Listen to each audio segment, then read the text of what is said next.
राधा स्वामी जी। बाणी बाणी राधा स्वामी दयाल सतनाम सतपुरुष की। आज की सत्संग वीडियो का विषय है मुक्ति प्राप्त करने के लिए गुरु किस सिर पर हाथ रखता है। वो कौन से व्यक्ति होते हैं जिन व्यक्तियों के ऊपर सद्गुरु की दया मेहर और बख्शिश होती है। तो चलिए दादू दयाल जी की वाणी के माध्यम से ये समझने की चेष्टा करते हैं और इसी विषय पर आज की सत्संग वीडियो आरंभ करते हैं। गुरु प्यारे सत्कारयोग साथ संगत जी, आप सभी के भीतर बैठे परमात्मा को मेरा प्रणाम। आप सभी के चरणों में मेरा प्रणाम। मेरी दो विनतियां प्रवान करना जी। पहली विनती यह, जो कोई भी व्यक्ति पहली बार इस वीडियो पर क्लिक करके इस चैनल पर आया है, वो व्यक्ति इस YouTube चैनल को सब्सक्राइब करके ऑल वेल नोटिफिकेशन आइकन को ज़रूर दबाए, ताकि जो भी नई वीडियो इस चैनल पर डले सुबह 5:05 पर आप लोग उस वीडियो को मिस ना कर सकें और आप काम की जानकारी लेने से वंचित ना हो सकें। दूसरी विनती मेरी यह है कि आप जी इस सत्संग वीडियो को अंत तक ज़रूर सुनने की कृपालता करें जी। अगर अंत तक नहीं सुनोगे, बीच में छोड़ दोगे, तो हो सकता है आपके कुछ प्रश्नों के जवाब ना मिले, आप अपने बहमों भ्रमों से बाहर ना निकलें और आपका मन आपको भजन सिमरन करते वक्त तंग करे कि ऐसा नहीं तो ऐसा क्यों, वैसा नहीं तो वैसा क्यों। तो अगर आप चाहते हो कि भजन सिमरन करते वक्त मन आपको तंग ना करे, तो इस वीडियो को पूरा सुनने की कृपालता करें जी। तो चलिए अब मैं अपने मूल विषय की ओर बढ़ता हूँ। संत दादू दयाल जी की वाणी है, मस्तक मेरे कर धरया देखा अगम अगाध। संत दादू जी महाराज कहते हैं कि मेरे सिर पर हाथ रख दिया गुरु ने। तो अब सवाल ये पैदा होता है, किस सिर पर हाथ रखा जा सकता है। अब बहुत से ऐसे जीव हैं जिनको नामदान भी मिल चुका है, गुरु की दया मेहर और बख्शिश मिलनी शुरू हो चुकी है, परंतु असल सवाल ये है कि वह कौन से व्यक्ति हैं कि जिन पर गुरु की अपार दया मेहर उनको महसूस होती है।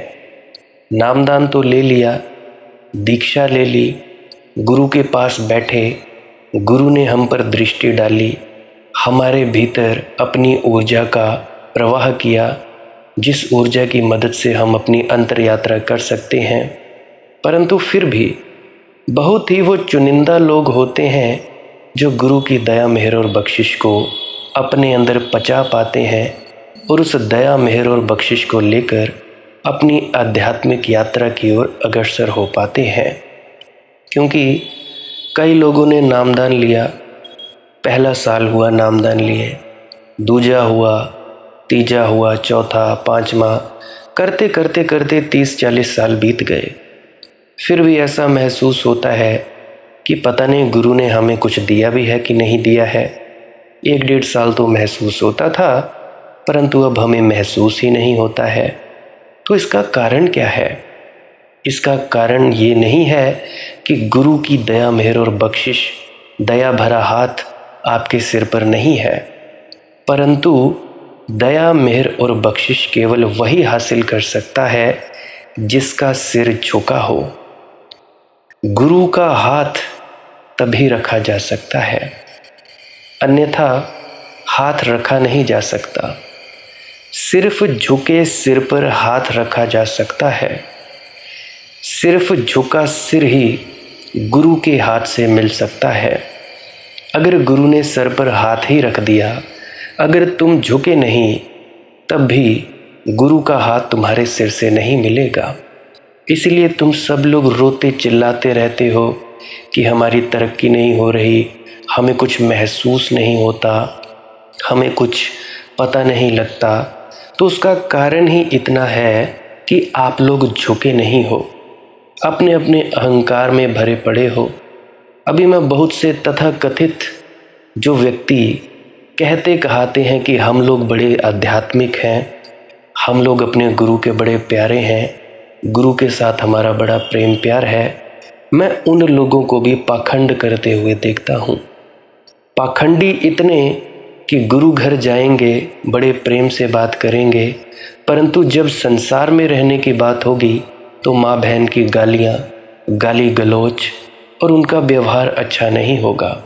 बस दिखावे के लिए वो रहेंगे, गुरु घर में बड़ी सेवा करेंगे या किसी सत्संग सेंटर में, किसी धर्म स्थल में, मंदिर मस्जिद गिरजा गुरुद्वारा में बड़े अच्छे तरीके से पेश आएंगे, परंतु जब घर पे आएंगे या संसार में आएंगे तो वो ऐसे प्रतीत, ऐसे बातें करेंगे जैसे वो दुश्मन हो उनके। वो अपने गुरु के उपदेश को भूल जाते हैं। हालांकि यहाँ तक मैं कुछ सत्संगकर्ताओं को भी देखता हूँ, जो सत्संग करता है, जो व्याख्यान करते हैं, जो बानी पढ़ी जाती है, और जो बानी पढ़ने वाले हैं पाठी, उनको भी मैं देखता हूँ।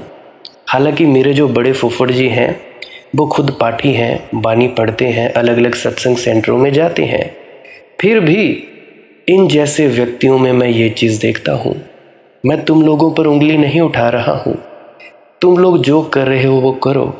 अगर तुम लोग सही कर रहे हो तो ठीक है, अगर इस तरह से करते हो जैसा मैं बोल रहा हूँ तो सावधान, तुम लोग इस भूल में मत रहो कि हम सत्संग करता हो गए या सत्संग सेंटरों में हम बाणी पढ़ते हैं तो हम मुक्ति को हासिल हो जाएंगे।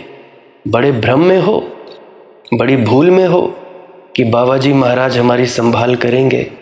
अजी क्या खाक संभाल करेंगे जब तुम लोग सद्गुरु द्वारा दिए गए उपदेश को मानते ही नहीं हो, प्रेम प्यार के भाईचारे के उपदेश को मानते ही नहीं हो, ऐसे बर्ताव करते हो कि पशु भी तुमको पीछे छोड़ जाए, पशुओं से भी बदतर व्यवहार। ये मैं औरों की बात नहीं कहता, मैं अपनी खुद की आंखों से देखता हूँ। एक तो दिव्य दृष्टि के माध्यम से मुझे पता लगता है और दूजा मेरी इन नंगी आंखों से दिखता है। उसके लिए कोई दिव्य दृष्टि की भी ज़रूरत नहीं, कोई तीसरी आंख का प्रयोग करने की भी ज़रूरत नहीं कि कौन क्या करता है क्या नहीं करता है। तुम सभी की नियतियाँ, तुम सभी के भविष्य इतने ज़्यादा प्रेडिक्टेबल है, इतना तुम लोगों के भविष्य के बारे में पता लगाया जा सकता है कि तुम लोग आने वाले वक्त में क्या करोगे। तो फिर रोने चिल्लाने से क्या होगा? गुरु का उपदेश मानते नहीं, सोचते हो कि हम लोग सेवादार हो गए, गुरु घर के डेरे ब्यास में आ गए, हम सेवा कर रहे हैं, कोई सफाई की सेवा, कोई कुछ कर रहा है तो कोई कुछ कर रहा है, कोई सत्संगकर्ता बना हुआ है, कोई बाणी पढ़ने वाले पाठी बने हुए हैं। तो फिर इन सब का फायदा क्या जब अंतस में प्रेम प्यार बड़ा ही नहीं। दिखावे के लिए प्रेम प्यार है, परंतु जब असल में प्रेम प्यार की बात आती है तो तुम लोगों में नफरत के सिवाय कुछ नहीं मिलता। मेरे दोनों फुफड़ जी, बड़े फुफड़ जी वो पाठी हैं, बानी का गायन करते हैं सत्संग सेंटरों में, अलग अलग सेंटर्स में उनकी सेवा लगती है। हालांकि उनके घर में ही मैंने पहली बार संतमत प्रकाश जो पुस्तक थी उसके पूरे सत्संग पढ़े थे, जिसके बाद मेरी लाइफ में टोटल ही चेंज आ गया था। यहाँ तक कि सृष्टि को देखता था, बड़ा अजीब लगता था कि ये जो दिख रहा है वो नहीं है, ये इसके अलावा कुछ और है।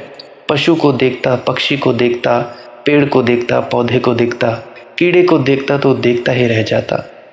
इतनी गहराई से देखने लगा था कि मुझे समझ नहीं आता था कि ये सत्य है जो ये दिखाई दे रहा है, या इसके भीतर जो ये प्रकाश, जो ये चेतना ये महसूस हो रही है, ये सत्य है।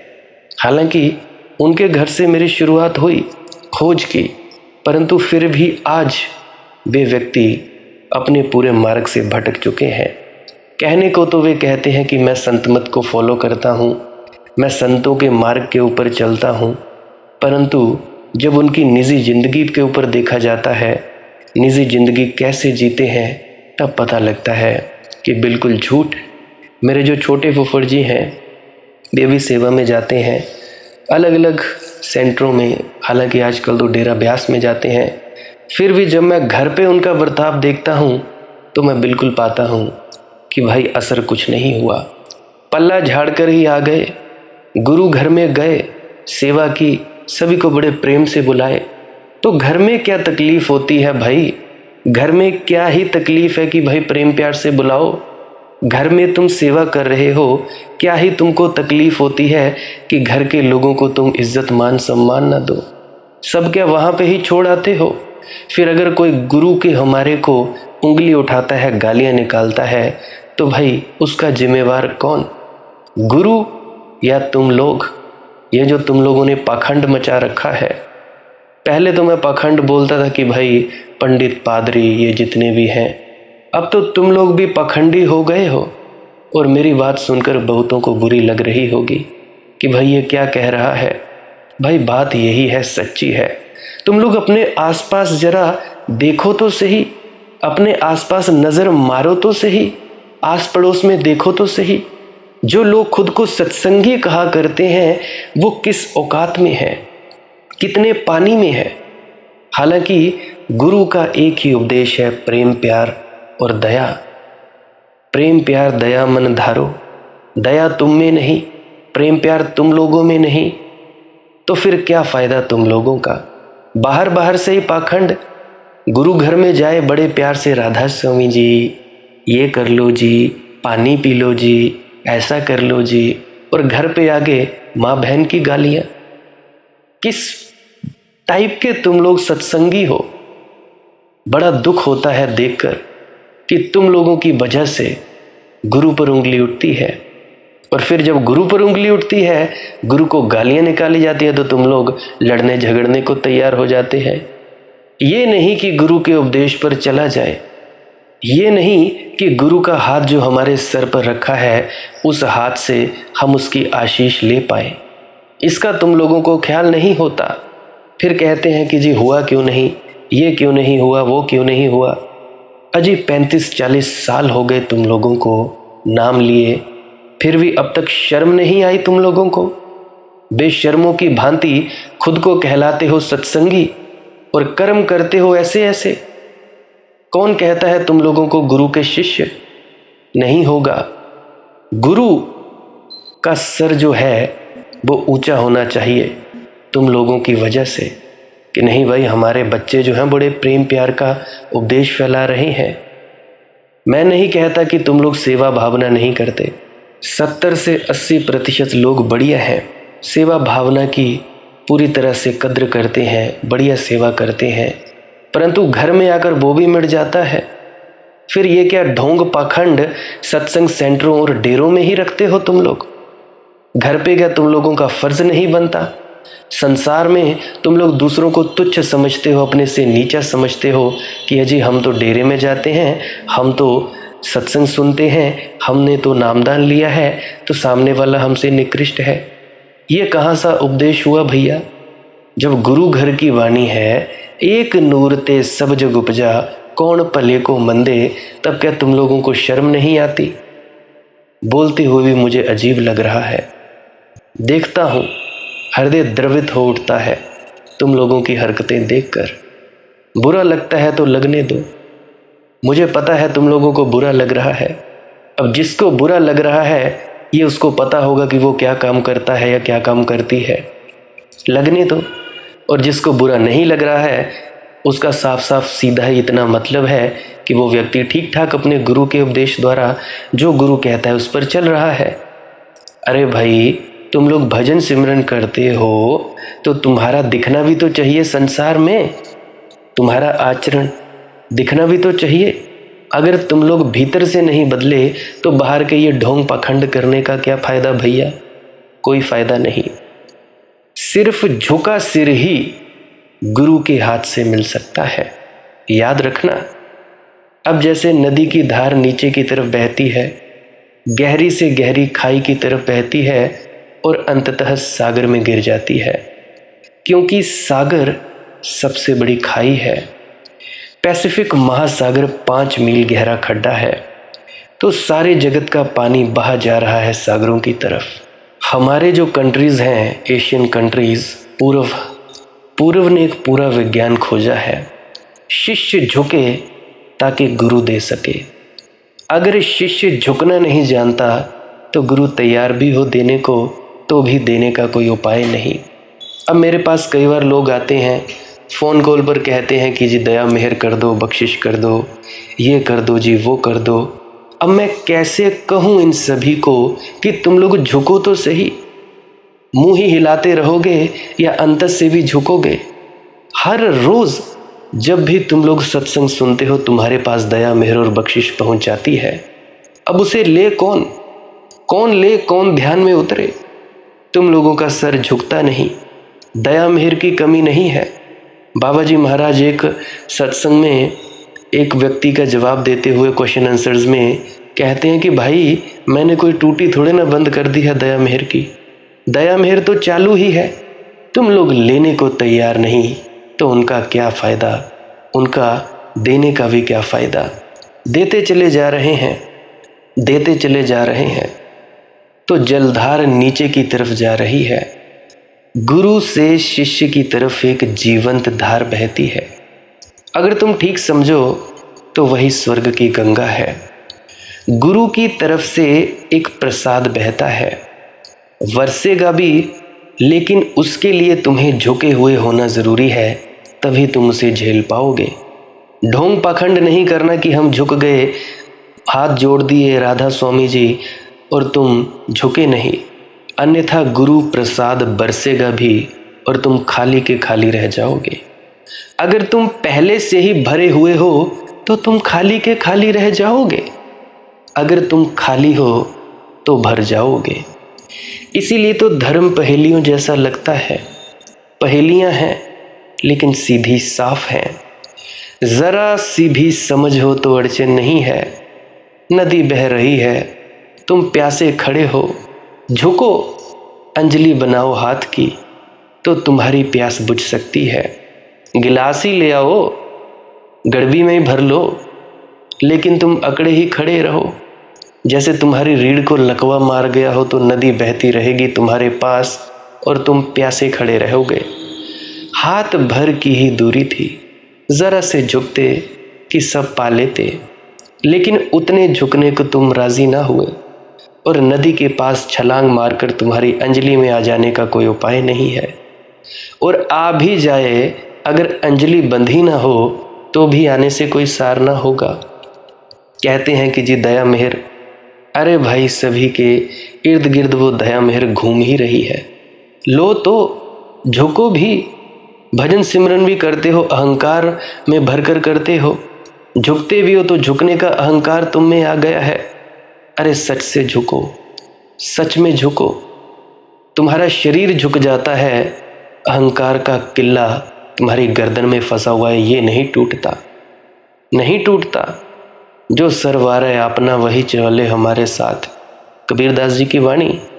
कौन सा सर? ये सर नहीं काट कर देना है भैया, अहंकार रूपी सर। शिष्यत्व का अर्थ है झुकने की तैयारी। दीक्षा का अर्थ है अब मैं झुका ही रहूंगा। वह एक स्थायी भाव है।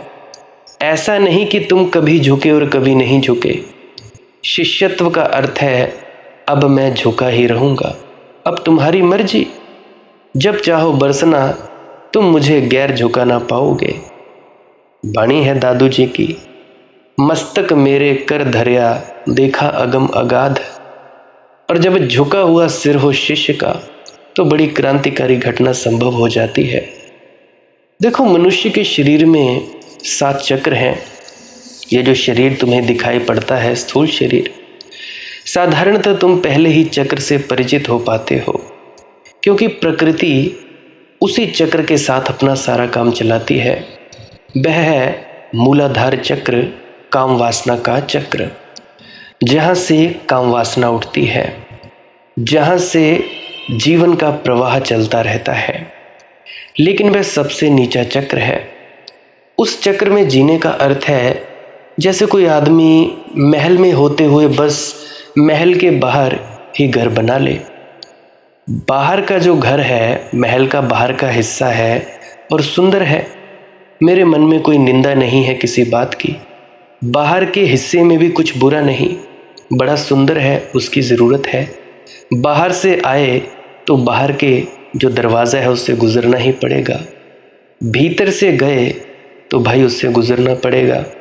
धूप होगी, वर्षा होगी तो बचाएगा वो ऊपर वाला हिस्सा, लेकिन वो जो ऊपर वाला हिस्सा है दरवाजे के सामने, तो वो कोई रहने की जगह नहीं है, बल्कि वहीं रहने लगे तुम सब। तो इससे कोई ये बुद्धिमानी हुई? एक यूनान में बहुत बड़ा विचारक हुआ जेनो, उसकी विचार पद्धति का नाम स्टोइक है। ग्रीक भाषा में पोर्च का नाम है स्टोआ। वह पोर्च में ही रहता था जेनो, इसीलिए उसके पूरे दर्शन, जो पूरा दर्शन शास्त्र है, उसका नाम स्टोइक हो गया, स्टोआ से। पोर्च में रहने वाला जेनो वह कभी महल के भीतर नहीं गया, महल के बाहर ही रहा। वह पोर्च में ही जिया, पोर्च में ही मरा। और कोई पूछता कि तुम इस पोर्च में क्यों जी रहे हो, तो वह बताता था कि वह उसकी त्यागपूर्ण दृष्टि है। लेकिन ऐसा त्याग मूर्तापूर्ण है।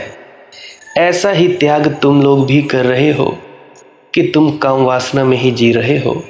वह जीवन का बाहरी हिस्सा है, पोर्च है, इससे ज़्यादा नहीं। महल बहुत बड़ा है और उस महल में बड़े अनूठे कक्ष हैं और उसके अंतर्गृह में स्वयं परमात्मा विराजमान है। तुम बाहर ही बैठे रहो, तुम यूं ही व्यर्थ जीवन को गवा दोगे। 7 चक्र हैं शरीर के। पहला चक्र है काम और 7वां चक्र सहस्त्रार। जब शिष्य का सिर झुकता है गुरु के चरणों से, और केवल बाहर का ही सिर नहीं झुकता, भीतर का अहंकार भी झुक जाता है। बात मेरी ध्यान से ले लेना, बाहर के सिर जितने मर्जी झुकाओ कुछ नहीं होने वाला, भीतर का अहंकार नहीं झुकता, कुछ नहीं हो सकता। तो भीतर का अहंकार भी झुक जाता है गुरु के चरणों से। तो ऐसी घड़ी आ जाती है कि बाहर सिर के साथ भीतर का अहंकार भी झुक जाता है। ध्यान रखना, क्योंकि बाहर का सिर झुकाना तो बहुत आसान है, कम से कम भारत में बहुत ही आसान है। लोग अभ्यस्त हैं, औपचारिक हैं, सिर झुकाने में उन्हें कुछ लगता नहीं, केवल परंपरागत है। हाथ जोड़कर राधा स्वामी बुला लेते हैं, राधा स्वामी जी, पाँव पे झुकने लगते हैं। लेकिन अगर तुम उनके अहंकार की तस्वीर ले सको तो भारतीय को तुम झुकते हुए देखोगे। सिर तो झुका हुआ आएगा तस्वीर में, अहंकार खड़ा हुआ आएगा तस्वीर में। बहुत से लोग मेरे सामने झुकने के नाटक करते हैं, झुकते नहीं, और जो झुकते हैं वो सीधे खड़े रहते हैं, फिर भी उनके भीतर इतनी अगाध शांति। क्या बात है! कॉल पर बात करते हुए भी पता लगता है कि वे झुके नहीं। तो तुम लोग देखोगे अहंकार खड़ा हुआ है। और यह भी हो सकता है कि सिर झुकाने से भी अहंकार मजबूत हो रहा हो। जीवन जटिल है, एक नई अकड़ पकड़ रही है कि मैं तो विनम्र आदमी हूँ, देखो कहीं भी सिर झुका देता हूँ, देखो मेरी विनम्रता। जब तुम्हारा सिर भी झुकता है और तुम्हारे भीतर का सिर भी झुक जाता है, अहंकार, जब ऐसी मिलन की घड़ी आती है, जब तुम पूरे ही झुके हुए होते हो, तो गुरु का हाथ अगर उस घड़ी में तुम्हारे सहस्त्रार पर पड़ जाए तो उसकी जीवन धारा तुम में प्रवाहित हो जाती है। और जो काम तुम अपने ही हाथ से जन्मों में न कर पाते, वह क्षण में घटित हो जाता है, वह प्रसाद हो जाता है। तुम्हारी सारी जीवन ऊर्जा गुरु की जीवन ऊर्जा के साथ ऊर्ध्वगामी हो जाती है। तुम्हारा 7वां चक्र सक्रिय हो जाता है। और ये जो चक्र सक्रिय हो जाए तो दादू कहते हैं देखा अगम अगाध। इसीलिए वे प्रसाद कहते हैं। अपने वश से ये नहीं हुआ है, अपनी तरफ से कुछ भी ना किया था, सिर्फ झुक गए थे। ये भी कोई करता है, लेकिन गुरु का हाथ पड़ गया सिर पर और क्षण भर में क्रांति हो गई। गुरु की बहती ऊर्जा ने तुम्हारे जीवन के सारे छिन्न भिन्न तार जोड़ दिए।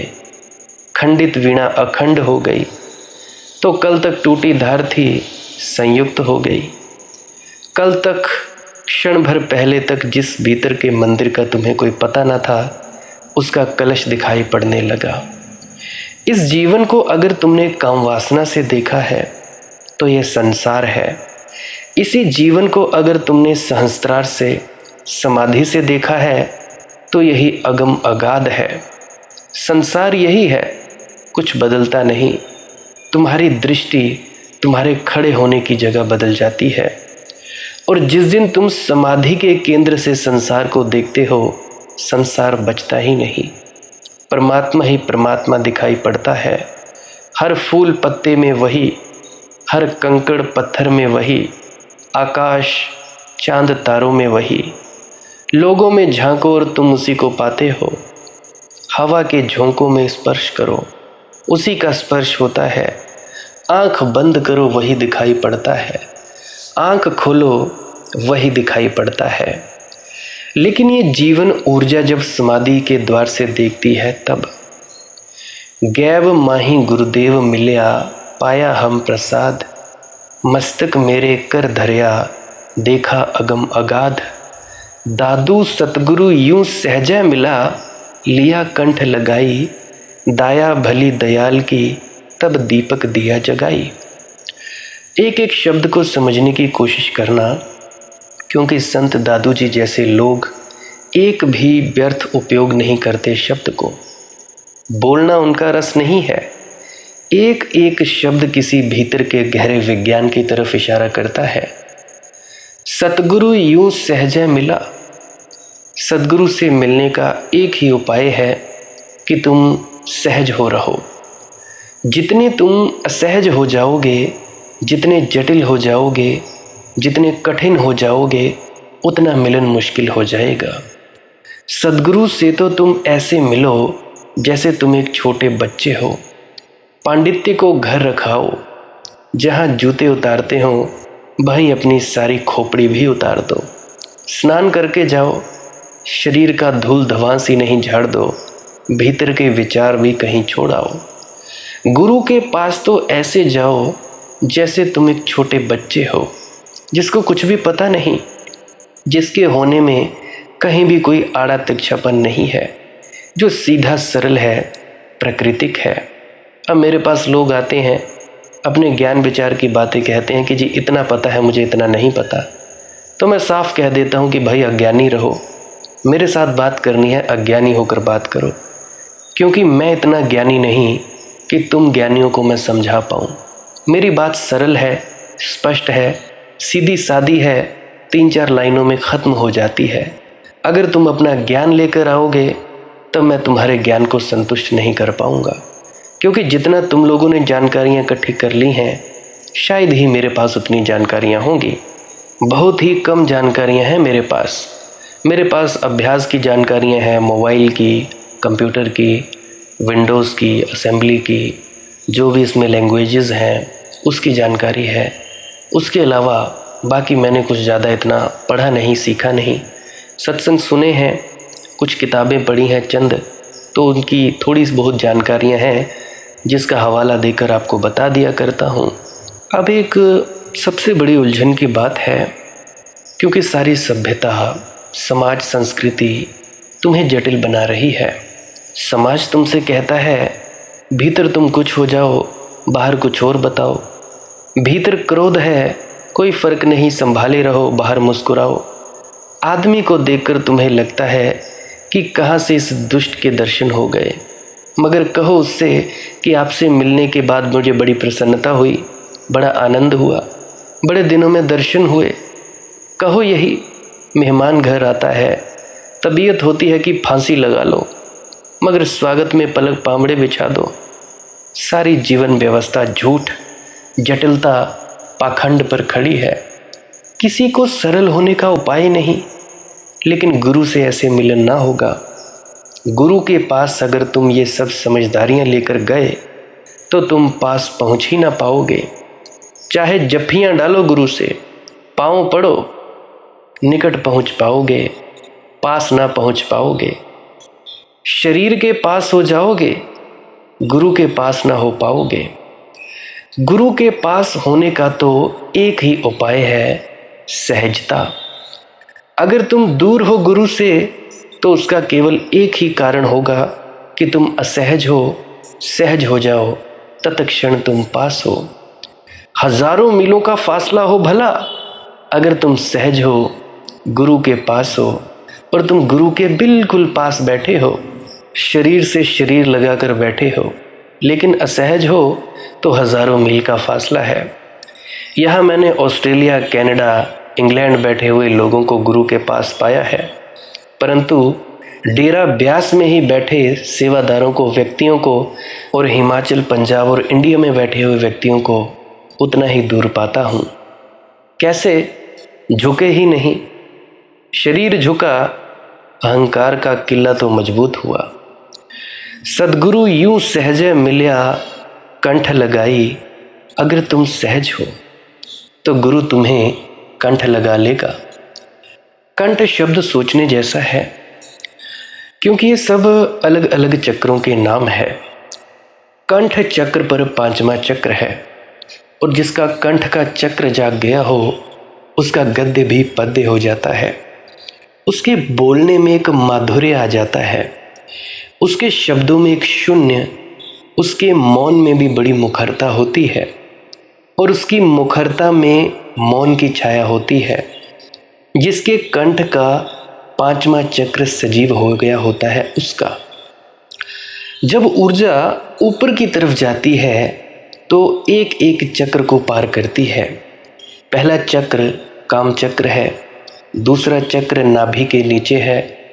दूसरे चक्र में जब ऊर्जा आती है तो डर समाप्त हो जाता है, अभय उपलब्ध होता है। अब मुझसे पूछते हैं कि यार मनदीप, तुम्हें डर नहीं लगता? तुम ये सब कह देते हो, कोई तुम्हें मारने आ जाए, ये आ जाए, क्या तुम्हें डर नहीं लगता? तो भाई मुझे कैसे डर लगेगा? इसी की वजह से मुझे डर नहीं लगता, क्योंकि जिस शरीर को ये छीनेंगे, ये जितने भी लोग छीनेंगे, वो शरीर तो कब का जा चुका। ये मेरा शरीर है ही नहीं। इस्तेमाल कर रहा हूँ इस शरीर का, कुछ चंद दिनों के लिए, कुछ चंद सालों के लिए इस्तेमाल करूँगा। जब प्रारब्ध खत्म हो जाएगा तो चला जाऊँगा। तो मैं कहता हूँ, जब दूसरे चक्र में ऊर्जा आती है तो भय समाप्त हो जाता है, क्योंकि दूसरे चक्र से ही मृत्यु का संबंध है। जब दूसरे चक्र को तुम पार कर लिए, मृत्यु को पार कर लिए। इसलिए जब भी तुम्हें डर लगता है तब तुमने सोचा होगा, समझा होगा कि तत्क्षण तुम्हारे पेट में कुछ गड़बड़ होनी शुरू हो जाती है। बहुत भयभीत अवस्था में तो आदमी का मल मूत्र भी त्याग हो जाता है। वह इसीलिए हो जाता है कि भय का चक्र इतना सक्रिय हो जाता है कि पेट को खाली करना ज़रूरी हो जाता है। भयभीत आदमी के पेट में अल्सर हो जाते हैं, चिंतित आदमी के पेट में अल्सर हो जाते हैं। अल्सर का कुल इतना ही मतलब है कि भय का चक्र इतने ज़ोर से घूम रहा है कि तुम्हारे शरीर को ही उसने पचाना शुरू कर दिया, उसने पेट की चमड़ी को पचाना शुरू कर दिया, इसलिए अल्सर पैदा होने शुरू हो गए। जब ऊर्जा भय के चक्र से पार हो जाती है, तुम निर्भीक हो जाते हो, अभय हो जाते हो, मौत दिखाई नहीं पड़ती, सभी जगह अमृत प्रतीत होने लगता है। फिर तीसरा चक्र नाभि के ऊपर, उस तीसरे चक्र पर आते ही तुम्हारे जीवन में कुछ अनूठा संतुलन मालूम होने लगता है। एक बैलेंस, अति नहीं रह जाती। अन्यथा साधारणतः जीवन में अतियां हैं, या तो तुम एक अति पर जाते हो कि भोग लो या त्याग कर लो, या तो बहुत भोजन कर लो या उपवास कर लो। बस ऐसे अतियों पर डोलते रहते हो। कभी ध्यान कर लिया बैठकर 4 घंटे, फिर 4-6 दिन के लिए नींद ले ली। तो जैसे ही तुम्हारे जो ऊर्जा है तीसरे चक्र पर आती है, अति विलीन हो जाती है, संतुलन पैदा हो जाता है। जब तुम चौथे चक्र पर आते हो तो चौथा चक्र हृदय चक्र है। तब तुम्हारे जीवन में पहली दफ़ा प्रेम पैदा होता है। उसके पहले कि तुम प्रेम की बातें करते हो, चर्चा चलाते हो, वह चर्चा और बातचीत ही है। उसके पहले तुम्हारा सब प्रेम काम वासना का ही छिपा हुआ रूप है। शब्द के आवरण तुम कुछ भी लपेटो, भीतर काम वासना नंगी खड़ी है। तुम चाहे जितना मर्जी कहो कि मैं ध्यानी ज्ञानी, खड़ी ही रहती है भीतर। हृदय पर जब ऊर्जा आती है तभी तुम्हारे जीवन में प्रेम का प्रादुर्भाव होता है, काम विसर्जित हो जाता है। फिर 5वां चक्र है कंठ। कंठ पर ऊर्जा आते ही सत्य को अभिव्यक्ति देने की क्षमता उपलब्ध हो जाती है। ज़रूरी नहीं कि सुनने वाला समझ पाए, सुनने वाला भी तभी समझ पाएगा जब उसका भी पांचवा चक्र सक्रिय हो जाए। तो गुरु जब बोलता है शिष्य से, अगर शिष्य का भी पांचवा चक्र सक्रिय हो, वही है अर्थ लिया कंठ लगाई, तभी शिष्य समझ पाएगा जो बोला गया है वही। अन्यथा बोलेगा गुरु कुछ, शिष्य समझेगा कुछ। तुम समझोगे अपनी समझ के अनुसार। अब मैं बहुत दफ़ा कई कुछ बोलता हूँ, तुम क्या समझते हो ये तुम लोगों को ही पता है। परंतु अगर आनंद में आते हो फिर तो बढ़िया है, नहीं समझ आता कोई बात नहीं। तो अगर तुम्हारी ऊर्जा पहले ही चक्र पर है तो गुरु कुछ कहेगा, तुम कुछ समझोगे, तुम्हारी सारी समझ में काम वासना होगी। अगर तुमने भय को पार नहीं किया तो तुम्हारी परमात्मा की तलाश भी भय पर ही आधारित होगी। तुम अगर प्रार्थना भी करने जाओगे तो तभी जाओगे जब तुम्हारे प्राण भयभीत होंगे, अन्यथा तुम ना जाओगे। इसीलिए लोग सुख से नहीं जाते, दुख में जाते हैं। सुख में कौन परमात्मा की याद करता है? क्या लेना देना परमात्मा से? जब दुखी होते हैं तब जाते हैं, तब भय से कंपते हैं। मरते समय नास्तिक तक आस्तिक हो जाते हैं। जब आदमी सफल हो रहा होता है, जवान हो रहा होता है, स्वस्थ होता है और सब तरफ से जिंदगी जीतती मालूम पड़ती है, तब आस्तिक भी नास्तिक हो जाता है। जब पैर कंपने लगते हैं, जीवन ऊर्जा बिखरने लगती है, उतार आता है, ज्वार जा चुका और भाटे का क्षण आता है, तब नास्तिक भी आस्तिक होने लगते हैं। मरते वक्त वे भी ईश्वर की सोचने लगते हैं। तो अगर तुम्हारी ऊर्जा पांचवें चक्र पर नहीं है तो गुरु कुछ कहेगा, तुम समझोगे कुछ। अगर पांचवें चक्र पर है तो गुरु कुछ भी ना कहे तो भी तुम वही समझोगे जो गुरु कहना चाहता है। एक तार जुड़ जाता है, एक संवाद की संभावना शुरू होती है। सत्य कहा नहीं जा सकता, इसीलिए क्योंकि सत्य को सुनने वाला मौजूद नहीं होता। सत्य को सुनने वाला मौजूद हो, सत्य निश्चित कहा जा सकता है। कहने तक की जरूरत नहीं पड़ती, बिना कहे भी कहा जा सकता है।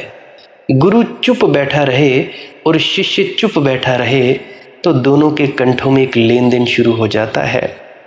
सतगुरु यूं सहजा मिला, लिया कंठ लगाई, दाया भली दयाल की, तब दीपक दिया जगाई। और अनुकंपा है गुरु की कि फिर उसने दिया जला दिया। दिया है छठवां चक्र, जिसको शिव नेत्र कहें, थर्ड आई कहें, जो तुम्हारी दोनों आंखों की बहों के मध्य में है। वह दिया है क्योंकि वहीं से रोशनी फिर भीतर भर जाती है।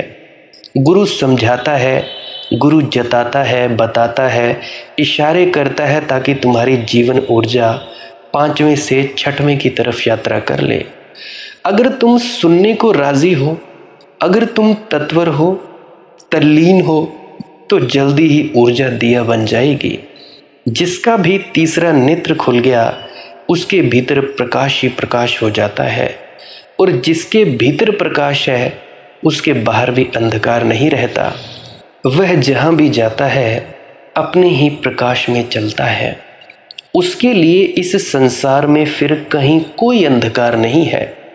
दाया भली दयाल की, तब दीपक दिया जगाए। सतगुरु मारे शब्द सु, निरख निरख निज ठोर। राम अकेला रह गया, चीत न आवे और गुरु ने एक एक शब्द के बाण से ऐसे निशाने लगाए, निरख निरख निज ठोर, कि भीतर जो भीड़ थी विचारों की एक एक करके मर गई। एक एक विचार निष्प्राण हो गया। और एक ऐसी घड़ी आई सन्नाटे की कि जब भीतर देखा तो पता चला राम अकेला रह गया, चीत न आवे और कोई और दिखाई भी नहीं पड़ता। सिर्फ राम को छोड़कर सब गुरु ने मार डाला। तो ये है गुरु की महिमा। अब मुझे लगता है आप लोगों को पता लग गया होगा कि आप लोगों को गुरु की दया मेहर महसूस क्यों नहीं होती है, क्यों नहीं तरक्की होती है। क्योंकि आप लोग पाखंडी बने रहते हो, झुक गए जी राधा स्वामी जी, परंतु अहंकार का किला भीतर रहता है, वो नहीं झुकता। अरे दीवानो, उसको भी झुकाओ ना। अहंकार को तोड़कर सच में झुको गुरु के सामने। क्या फर्क पड़ता है वो मिट्टी है या मूर्ति है या फोटो है या जिंदा पुरुष है। जिंदा व्यक्ति के अलग फायदे हैं, वो थोड़ा बोलता भी है। मूर्ति के अलग फायदे हैं, जिंदा गुरु भी नहीं है तो भी झुकने का हम आनंद उठा सकते हैं, अपने अहंकार को तोड़ने का आनंद उठा सकते हैं। तो विनती है इसी तरह से झुके रहिए।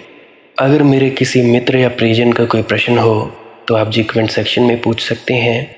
इंस्टाग्राम, टेलीग्राम, फेसबुक, वहाँ पे सर्च करें माली की मौज सत्संग। पर्सनली वहाँ पर भी पूछ सकते हैं।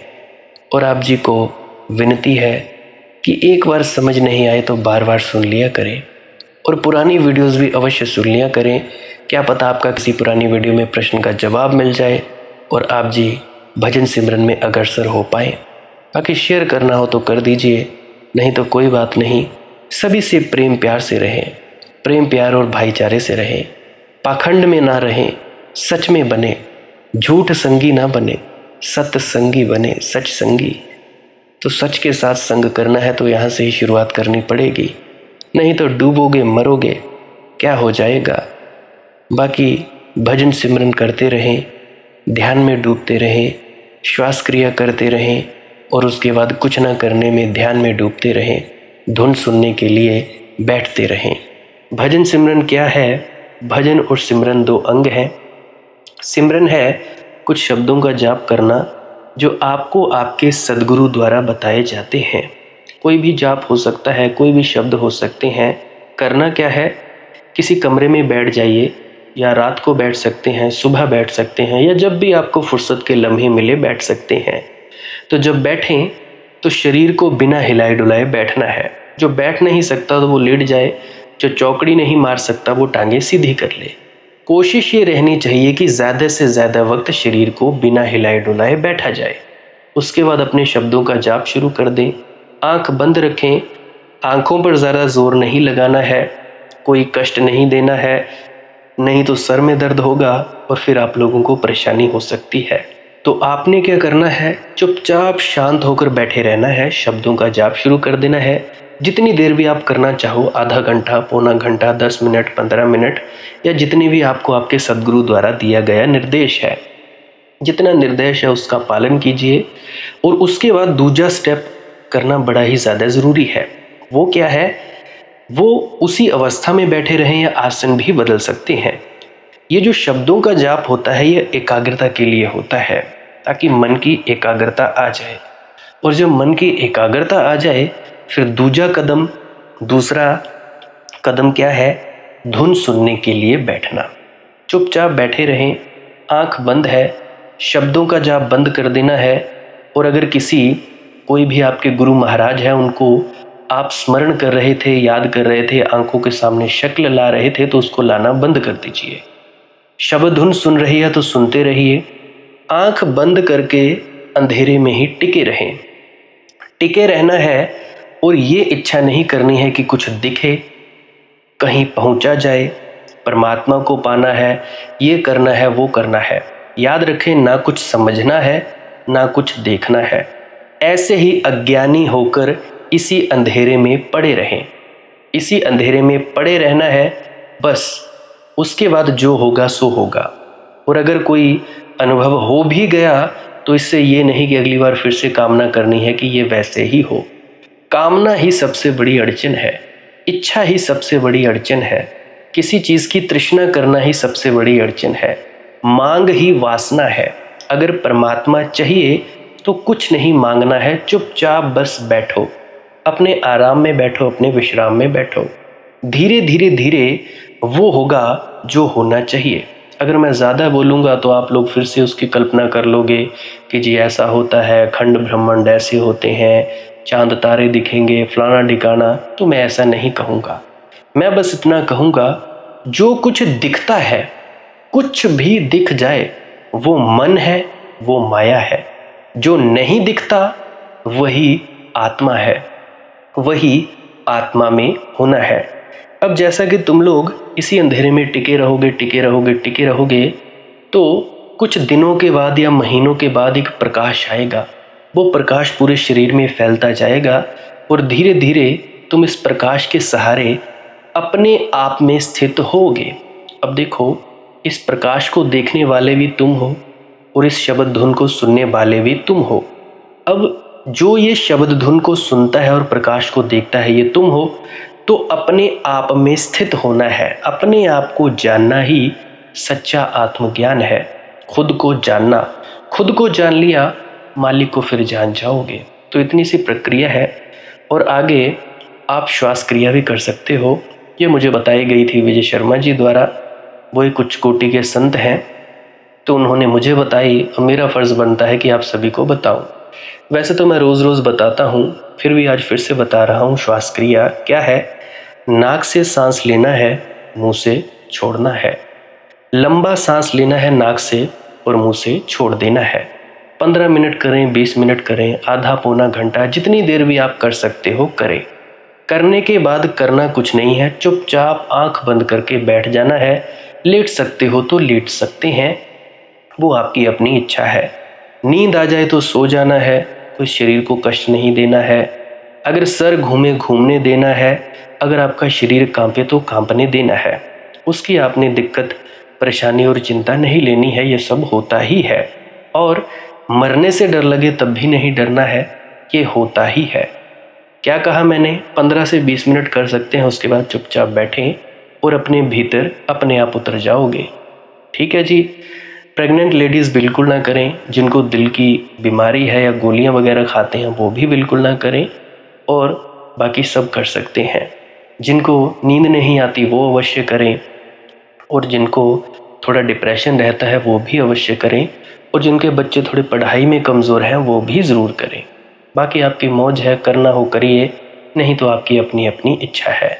और ध्यान दें, जब सिमरन करें तो उसके बाद सीधा भजन पे बैठें, और जब ये श्वास क्रिया करें तो इसके बाद सीधा भजन के लिए बैठें।